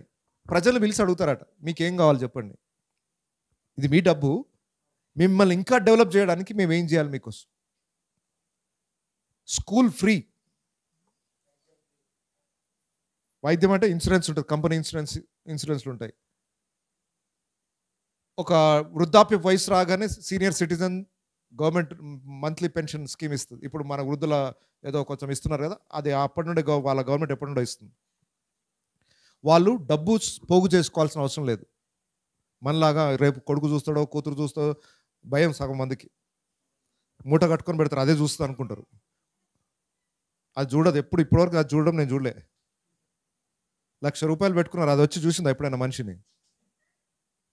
10 లక్షలు ఉంటే అదే నన్ను కాపాడుతుంది అనుకున్నారు. 10 లక్షలు ఎత్తుకొని పోయేటోడు ఉంటాడు కానీ వచ్చి చూసేటోడు ఉండడు. దాన్ని నమ్ముకొని దాన్ని పోగు చేసుకుని కూర్చున్నవాడు ఇప్పటి వరకు దాని ద్వారా పోషింపబడలేదు. అమెరికన్స్కి ఆ ప్రాబ్లం లేదు. సేవ్ చేసుకొని రేపు ఎవరు చూడరేమో అన్న భయం లేదు వాళ్ళకి. సీనియర్ సిటిజన్ కానీ గవర్నమెంట్ చూసుకుంటుంది వాళ్ళకి భోజన ఖర్చు, వాళ్ళు బ్రతకడానికి కావాల్సిన సర్టన్ అమౌంట్ గవర్నమెంట్ ఇస్తుంది. వాళ్ళకి టెన్షన్ లేదు, రేపటి గురించి చింత లేదు. అయినా ప్రతి ఒక్కడు కష్టపడతాడు. ఆ డబ్బు వచ్చిన డబ్బు ఏం చేయాలని గవర్నమెంట్ అడిగితే, గవర్నమెంట్ మాకు ఇది కావాలని అడిగితే, నేను వెళ్ళిన ఒక కాలనీలో వాళ్ళు మాకు లైబ్రరీ కావాలని అడిగారట. ఎంత అద్భుతమైన లైబ్రరీ కట్టించారట, అసలు అక్కడికి వెళ్తే కదలబుద్ధి కాలేదు నాకు. వాళ్ళ ట్యాక్స్ అమౌంట్ ఉన్నట్టుగా అద్భుతంగా లైబ్రరీ కట్టించారు. అక్కడికి వెళ్తే అన్నీ ఫ్రీ, ఆ కాలనీ వాళ్ళకి అన్నీ. పిల్లలు అక్కడికి వెళ్తే నేర్చుకోవడానికి కావాల్సిన ఏర్పాట్లు అన్నీ చేశారు. ఆ టెక్నాలజీ కానీ వాళ్ళ పిల్లలకు కావాల్సిన అన్నీ చేసి పెట్టారు. సో పిల్లలు అక్కడికి వచ్చి నేర్చుకుంటారు. వాళ్ళు చిన్నప్పుడే సంపాదించడం నేర్చుకుంటారు. అక్కడికి వచ్చి వాళ్ళకి కావాల్సిన అన్ని మిషనరీ ట్రైనింగ్ ఏర్పాటు చేశారు అక్కడ ఫ్రీ. సో ఇలా చూస్తుండగా నేను ఇంకొకటి అర్థమైంది ఏంటంటే, అన్ని ఫ్రీ ఉన్నాయి. 80 years దాటిన తర్వాత, సరే 70 or 60 పర్టికులర్ ఏజ్ జ్ఞాపకం లేదు, నాకు గుర్తులేదు, కానీ ఒక సీనియర్ సిటిజన్ అని డిక్లేర్ చేస్తే అంత గవర్నమెంట్ చూసుకుంటుంది కదా. మన దగ్గర అయితే ఎంత నిశ్చింతగా ఉంటుంది. ఇప్పుడు 60 ఏళ్ళు దాటితే బిందాస్గా నా గవర్నమెంట్ చూసుకుంటుంది అనే మన వాళ్ళు హ్యాపీగా కూర్చుంటారా? అక్కడ 80 ఏళ్ళు వచ్చినా ఎవరి కారు వాళ్ళే నడిపించుకుంటారు, ఎవరి తిండి వాళ్ళే సంపాదించుకుంటారు. 80 ఏళ్ళకు కూడా వెళ్ళి హోటల్లో పనిచేస్తుంది ఒక ఆమె. 90 ఏళ్ల వయసు ఉన్నా కూడా కట్టబట్టుకొని కూడా ఆయనే డ్రైవింగ్ చేసుకుంటూ వస్తాడు, హోటల్లో చిన్న సర్వింగ్ పని అనే చేస్తాడు. నేను అడిగిన అక్కడ వాళ్ళని, ఈ వయసులో నేను హోటల్లో కూర్చుంటే 80 ఏళ్ళ ఆమె తీసుకొచ్చి వడ్డించింది. నాకు చాలా బాధ అనిపించింది. నీ ఈ వయసులో గవర్నమెంట్ పోషిస్తుంది కదా, ఎందుకు ఈ చింత అంటే, అక్కడున్న వాళ్ళు చెప్తున్నారు గవర్నమెంట్ మీద ఆధారపడడానికి ఇష్టపడరంట ఆ ఏజ్ వాళ్ళు, సిగ్గుపడతారంట దానికి. వాళ్ళు నన్ను పోషించేది ఏంటి? నేను సంపాదించుకోలేనా? 90 ఏళ్ళ మనిషి అంటున్న మాటలు అవి. ఫ్రీగా కూర్చోబెట్టి మేము ఇస్తాం సార్ అంటే వాళ్ళు ఒప్పుకోరట. అసలు అది ఇన్సల్ట్గా ఫీల్ అవుతారట. ఆరోగ్యం ఉంది కదా, మూలబడ్డ రోజు తీసుకుంటా. ఈ లేచి నడవగలిగినంత సామర్థ్యం ఉన్నంత వరకు పనిచేస్తారట వాళ్ళు. 80 ఏళ్ళు ఒక చర్చ్కి వెళ్ళాను. 84 ఏళ్ళు ఆమెకి, ముసలామెకి. ఆమెనే కారులో వస్తుంది రోజు. ఆమెకి మతిమరుపు వచ్చింది. మతిమరుపు వస్తే శనివారం రోజే చర్చ్కి వచ్చిందంట. ఏంది ఎవరు రాలేదు చర్చ్కి అని, ఆదివారం అనుకొని. ఒక రూట్లో వెళ్ళాల్సింది రాంగ్ రూట్లో వెళ్ళిందంట. పోలీసు వాళ్ళు పట్టుకున్నారు, లైసెన్స్ క్యాన్సిల్ చేసేసారు. ఇప్పుడు ఆమెకు చర్చ్కి రావాలంటే ఇప్పుడు కార్లో రావాలి, లైసెన్స్ లేకపోతే నడిపేయొద్దు అక్కడ. అందుకని చర్చ్ మెంబర్స్ ఒకరు వెళ్ళి వాళ్ళు తీసుకొని వస్తుంటే ఆమె ఇన్సల్ట్గా ఫీల్ అయిపోతుందట. 84 ఏళ్ళు ఆమె, నేను ఇంకొకరి మీద ఆధారపడాల్సి వస్తుంది అని. 20 ఏళ్ళు, 30 ఏళ్ళు, 40 ఏళ్ళు యవ్వనస్తులు కూడా సిగ్గు రావట్లేదు ఈరోజు. 84 ఏళ్ళ ముసలామె అర్రెర్రే నన్ను ఒకడు మోసుకొని రావాల్సి వస్తుంది అని సిగ్గుపడాల్సిందని. అది మైండ్ సెట్స్. పౌలు గారు ఎప్పుడో చెప్పారు ఈ ప్రిన్సిపల్స్. అట్టి వారు నెమ్మదిగా పని చేయుచు సొంతముగా సంపాదించుకొనిన ఆహారము భుజింపవలనని మన ప్రభువైన యేసుక్రీస్తు పేరట వారిని ఆజ్ఞాపూర్వకముగా హెచ్చరిస్తున్నాను. మీకు తెలుసో లేదో ఈ ప్రిన్సిపల్స్ సిక్కు మతస్థులు ఫాలో అవుతారు. ఎప్పుడైనా గురుద్వార్ వైపు వెళ్ళారా? ఎప్పుడైనా గురుద్వార్ అంటే సిక్కు మందిరం ఇక్కడ లేవు కదా, సూర్యాపేటలో లేవు కదా. ఓకే, మీరు ఎప్పుడైనా వెళ్ళండి. ఎనీ గురుద్వార్ మన ప్రపంచవ్యాప్తంగా ఎక్కడైనా గురుద్వార్ ఉందంటే మీరు 24 గంటలు ఎప్పుడు పోయినా మీకు భోజనం పెడతారు. మంచి శ్రేష్టమైన భోజనం పెడతారు, ఫుడ్ ఫ్రీ. ఎవరైనా ఎన్ని వేల మంది వచ్చినా 24 గంటలు భోజనం అందుబాటులో ఉంటుంది. ఎక్కడి నుండి వస్తుంది సార్ ఈ డబ్బు అంటే, వచ్చిన వాడు డోనర్స్ ఉంటారు, అక్కడ ఒక కౌంటర్ పెడతారు. అన్నదాతలు ఎవరు ఉంటే వాళ్ళు దానం ఇవ్వచ్చు. మనం కూడా పెడదాం. ఎంతమంది చేస్తారు అన్నదానం? ఫ్రీగా పెడదాం. మనం కూడా ఇచ్చేటోడు ఉంటే మేము కూడా పెడతాం సార్ అంటారు. ఇచ్చేటోడు రావాలంటే ఎట్లా వస్తాడు? ఇప్పుడు ఇన్ని ఒక్క ప్లేస్లో కాదండి, ప్రపంచవ్యాప్తంగా ఎన్ని గురుద్వారాలు ఉన్నాయో అన్ని ప్లేసెస్లో ఉచిత భోజనం పెడుతున్నారు. ఇప్పటి నుండి కాదు, 100 సంవత్సరాల నుండి పెడుతున్నారు. ఒక్కరోజు కూడా మానకుండా. ఏ చిన్న పల్లెటూరు పోయినా గురుద్వారా ఉందా, అక్కడ భోజనాలు ఉంటాయి మీకు. ఎక్కడి నుండి వస్తుంది డబ్బు అంటే, ఆ గురుద్వారకు వచ్చేటోడే డొనేట్ చేస్తున్నాడు. నేను అడిగిన ఎట్లా వస్తాయి మీకు? మా దగ్గర కూడా ఉన్నారు విశ్వాసులు, మేము అందరు ఇచ్చినా కూడా రావు మాకు పైసలు. రోజు భోజనం పెడతాం. ఏదో ఒక మీటింగ్ పెట్టి భోజనాలు పెట్టాలంటేనే డబ్బులు సమకూర్చడానికి కష్టమవుతుంది. రోజు ఎట్లా పెడుతున్నారు భోజనం అంటే, వాళ్ళ ప్రిన్సిపల్ చదివాను నేను అక్కడ. ప్రతి ఒక్కడు పని చేయాల్సిందే, ప్రతి ఒక్కడు డబ్బు ఇవ్వాల్సిందే, ప్రతి ఒక్కడు దేవుని మహిమపరచాల్సిందే. సిక్కు మతస్థుడు ప్రతి ఒక్కడు గురుద్వారాకి డొనేట్ చేస్తాడు, ఓన్లీ భోజనానికి కంపల్సరీ.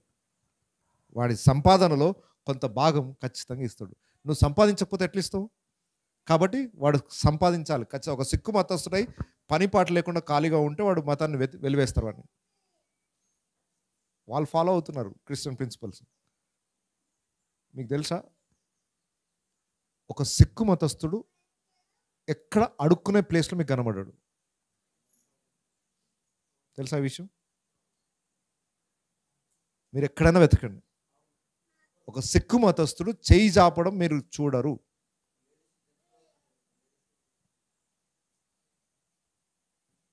క్రిస్టియన్స్లు ఉంటే బాగుండు కదా.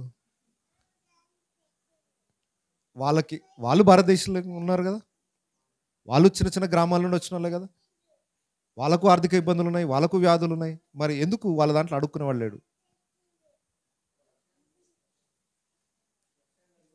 వాళ్ళ ప్రిన్సిపల్స్ వాళ్ళు ఫాలో అవుతున్నారు. పౌలు గారు ఎప్పుడో చెప్పారు, క్రీస్తు పేరట నేను ఆజ్ఞాపూర్వకంగా హెచ్చరించున్నాను, అయితే ఎవరు భోజనం వాళ్ళు చేయాలి సార్ అని. బాగుంది ఇక్కడ వరకు ప్రసంగం. ఎవరు భోజనం వాళ్ళు చేయాలి కాబట్టి నేను ఎవరికి దానం చేయను, ఎవరి వాడు సంపాదించుకోవాలి. రూపాయి నేను ఎవరికి ఎందుకు ఇవ్వాలి అని అంటారేమో అనుకొని మళ్ళీ పౌలు వెంటనే సబ్జెక్ట్ మళ్ళీ కంటిన్యూషన్. సహోదరులారా, మీరైతే మేలు చేయటంలో విసుకొద్దు. ఎవరు తిని వాడు సంపాదించుకోవాలా. నన్ను అడుగుతావు ఏంటి అనొద్దు. మళ్ళా ఏం చేయాలి? మీరైతే మేలు సరే చేయడం పని చేశాడో చేయలేదో, వాడు తిండి ఉందో లేదో, కానీ నీ వైపు నుండి నువ్వేం చేయాలి? పౌలు మాట వినలేదు, నువ్వు పని చేసుకోలేదు, పని చేసుకోపోనాడు, కాలు చేతులు బాగానే ఉన్నాయిగా, పని చేసుకోపో అనకుండా. మనం కొంతమంది అడుక్కునే వాళ్ళు వస్తారు, రాగానే కొన్నిసార్లు చాలా హార్ష్గా మాట్లాడతారు. ఏమైనా కాలు చేతులు బాగానే ఉన్నాయిగా, పని చేసుకోపోవచ్చుగా అంటావు. నీకు చేతనైతే దానం చేయి, లేకపోతే వదిలేయి. వాడు ఏ పరిస్థితుల్లో అడుక్కుంటున్నాడో నీకు తెలియదు. కొన్నిసార్లు అనవసరంగా ఆర్గ్యుమెంట్ పెట్టుకొని షాప్ అనుకుని తెచ్చుకోకండి. మీరైతే మేలు చేయటంలో విసుగవద్దు. సరే నీ కడుపు నిండా తింటున్నావు, ఇంకొకరు పెట్టగలిగే స్తోమత నీకున్నప్పుడు పెట్టు. పోయి కాలు చేతులు బాగానే ఉన్నాయిగా, పని చేసుకోపో అనకుండా నువ్వు ఎంతమందికి సహాయం చేయగలుగుతావో సహాయం చేయి. వాడు చేసినా చేయకపోయినా నీ వైపు నుండి మాత్రము మేలు చేయుటలో విసుకద్దు. పౌలు చెప్పిన పై మాటనే పట్టుకుంటే ఈరోజు ఒక్కడికొకడు ఎవరు సహాయం చేసుకోలేరు, ఎవరు బతుకు వాడే బతకాల అన్న అర్థం వస్తుంది. అది కాదు పౌలు ఇంటెన్షన్. మనం ఇంతవరకు భారంగా ఉండకుండా ఉండడానికి మన పని మనం చేసుకుంటాం. కొన్నిసార్లు మనకు ఇంకొకరు అవసరం ఏర్పడుతుంది, మనం ఇంకొకరి మీ అవసరత ఉంటుంది, వాళ్ళకు మన అవసరత ఉంటుంది. సంఘంలో ఒకరికొకరు సహాయపడటం కూడా అవసరం. ఎవరి పని వాడు చేసుకోవాలి, ఎవరి మీద ఆధారపడద్దు అని అంటే ఇంకొకరు సహాయం చేద్దాం కాదు అక్కడ ఉద్దేశం. ఇంకొకరికి సహాయం చేయాలి, వాళ్ళ నుండి మనకు కొన్ని సందర్భాలు సహాయం చేయాల్సి, ఆ ప్రేమ ఆప్యాయతను పంచుకుంటూనే ఉండాలి. కానీ అరే ఇచ్చటోడు ఉన్నాడు కాబట్టి నేను ఇంకా పురుషులకు కూర్చొని తింటా అనే మైండ్ సెట్ ఉండొద్దు అనేది పౌలు యొక్క ఉద్దేశం. మన గవర్నమెంట్ ఫ్రీగా ఇస్తుంది అనుకోండి, అన్నీ ఎంతమంది పని చేస్తారు? ఆల్రెడీ ఉచిత పథకాలు. ఇప్పుడు ఖాళీగా పని పాట లేకుండా తిరగడానికి ఏం కారణాలు అవుతున్నాయి?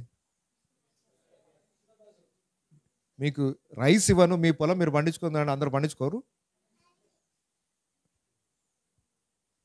అంటే ఓటేసేటప్పుడు ఏం ఆలోచించాలా? గవర్నమెంట్ నాకు ఏం బెనిఫిట్ చేస్తుంది? నేను పని చేసుకోవడానికి ఏమైనా పని కల్పిస్తుందా, నన్ను కూర్చోబెట్టి భోజనం పెడుతుందా? ఏది గ్రేట్? తెలివైనోడు ఏం చేస్తాడు? అరే హ్యాపీగా కూర్చోబెట్టి భోజనం పెడతా అంటున్నారు, అదే దానికి ఓటేస్తా అంటాడు. నీకు అర్థం కావట్లేదు, కూర్చోబెట్టి భోజనం పెట్టేటోడు నిన్ను నాశనం చేస్తున్నాడు. నువ్వు పని చేసుకోవడానికి పని కల్పించేవాడు నీ క్షేమాన్ని ఆలోచిస్తున్నాడు. ఆలోచించాలి ఓట్లు వేసేటప్పుడు. సంఘాలని ఈ పార్టీ కోటేయండి, ఆ పార్టీ కోటేయండి అని చెప్పొద్దు మనం. కానీ పిల్లల్ని ఎడ్యుకేట్ చేయాలి. మీరు ఓటు వేసేటప్పుడు ఈ క్వాలిటీస్ చూడండి. ఒక నాయకుడిని చూడండి, వాళ్ళ ఎజెండా చూడండి, వాళ్ళు ఏమి ఇప్పటివరకు సాధించారు, ఏం సాధించబోతున్నారు, దేశాన్ని ఒక ఉన్నత స్థితికి నడిపించే స్థితిలో ఉన్నారా, దేశాన్ని పాడు చేసే స్థితిలో, అవన్నీ ఆలోచించి వివేచించి ఓట్లు వేయాలి. సరే ఏదేమైనప్పటికీ సంఘము యొక్క లక్షణాలలో ఒకటి, ఎవరి భారం వాళ్ళే మోయాలి, అవసరమైతే ఇంకొకరు భారం కూడా మోయగలగాలి. అంతేగాని మనం ఇంకొకరి మీద భారం పెట్టకుండా ప్రయత్నం చేయాలి. Right, next. ఈ పత్రిక మూలముగా మేము చెప్పిన మాటకు ఎవడైనను లోబడిన ఎడల అతనిని కనిపెట్టి అతడు సిగ్గుపడు నిమిత్తము అతనితో సాంగత్యము చేయకుడి. అయినను అతనిని శత్రువుగా భావింపక సహోదరునిగా భావించి బుద్ధి చెప్పుడి. ఇంత వాక్యం చెప్పినా కూడా దేవుని వాక్యానికి విరుద్ధంగా ఎవరైనా చేస్తున్నారు, ఏం చేయాలి? వాళ్ళని వాడు చేస్తున్న తప్పు అని సిగ్గుపడు నిమిత్తం ఏం చేయాలా? కొంచెం సపరేట్ పెట్టాలంట. ఇది చాలా కష్టమైన పని, కానీ పెట్టాల్సి వస్తుంది. అయితే శత్రువు అని ద్వేషించకండి, మరి ఒక శత్రువు అంటరానులాగా చేయకండి. వాడు తప్పు అర్థం కావడానికి కొంచెం దూరంగా ఉండండి. వాడికి అర్థం కావాలి, అందరు నన్ను దూరం పెడుతున్నారంటే ఏదో పొరపాటు జరుగుతుంది అనే రియలైజేషన్ రావడానికి. అంతేగాని వాడిని అన్యునిగా భావించి వాడిని శత్రువుగా భావించి దూరం చేయకండి. అయినను అతనిని శత్రువుగా భావింపక సహోదరునిగా భావించి బుద్ధి చెప్పుడి. అంటే చర్చ్లో ఇట్లాంటివి జరుగుతున్నాయా ఈ రోజుల్లో? ఎవరికి చెప్పేటట్టుందా ఈరోజు? సంఘముగా ఇప్పుడు సంఘంలో ఎవరో పొరపాటు చేశారు, పొరపాటు చేసిన వాళ్ళు పక్కన పెట్టి, బాబు చాలా జాగ్రత్త అంటే, నువ్వేం నీ చర్చ్కే నేను వచ్చేది, ఇంకో చర్చ్ పోతా అంటాడు. అవసరమైతే చర్చ్కే పోనంటాడు. అంటే ఆ స్టాండర్డ్స్కి ఇంకా మన సంఘాలు, అంటే ఇది తప్పు అని సంఘము ఖండించినప్పుడు అరే కరెక్టే కదా అని గ్రహింపు అనే స్థాయికి ఇంకా సంఘం రాలేదు.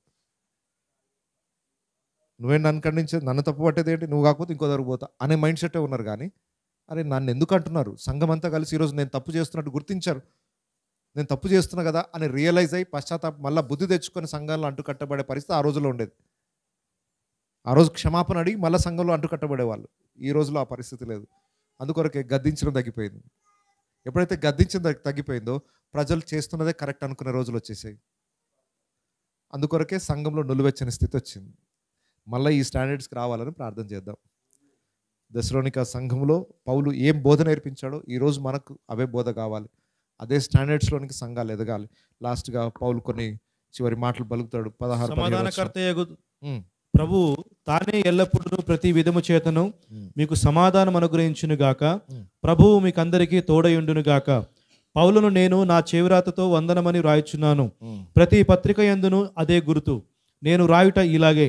మన ప్రభు అయిన యేసుక్రీస్తు కృప మీకందరికీ తోడయుండును గాక. చివరి ఆశీర్వాద వచనాలతో ముగిస్తున్నాడు. దేవుని సమాధానం, దేవుని కృప మీకు తోడై ఉండును గాక. మీరేం కన్ఫ్యూజ్ కాకండి. వేరే లెటర్స్ రాగానే ఫోర్జరీ లెటర్స్ గుర్తుపట్టకండి. ఇదిగో నా హ్యాండ్ రైటింగ్ ఇది, నేను ఇట్లాగే రాస్తా, నా రైటింగ్ చూసి గుర్తుపట్టండి అని బహుశా మరి సంతకం చేసిండు. నేను ఇలాగే రాస్తానని చెప్పేసి వాళ్ళకు ఒక సూచన ఇచ్చాడు, మోసపోకండి అని. రైట్, ఇందులో చాలా విషయాలు రాయబడ్డాయి. 3 అధ్యాయాలే కానీ సంఘానికి అవసరమైన అద్భుతమైన సూత్రాలు ఇందులో రాయబడ్డాయి. క్రీస్తు రాకడకు సంబంధించినవి, విశ్వాసుల యొక్క జీవిత విధానానికి సంబంధించినవి చాలా కవర్ చేశాడు పౌలు గారు. మీరు ఒంటరిగా ఉన్నప్పుడు ఈ వాక్యాలను కూడా ధ్యానం చేయండి.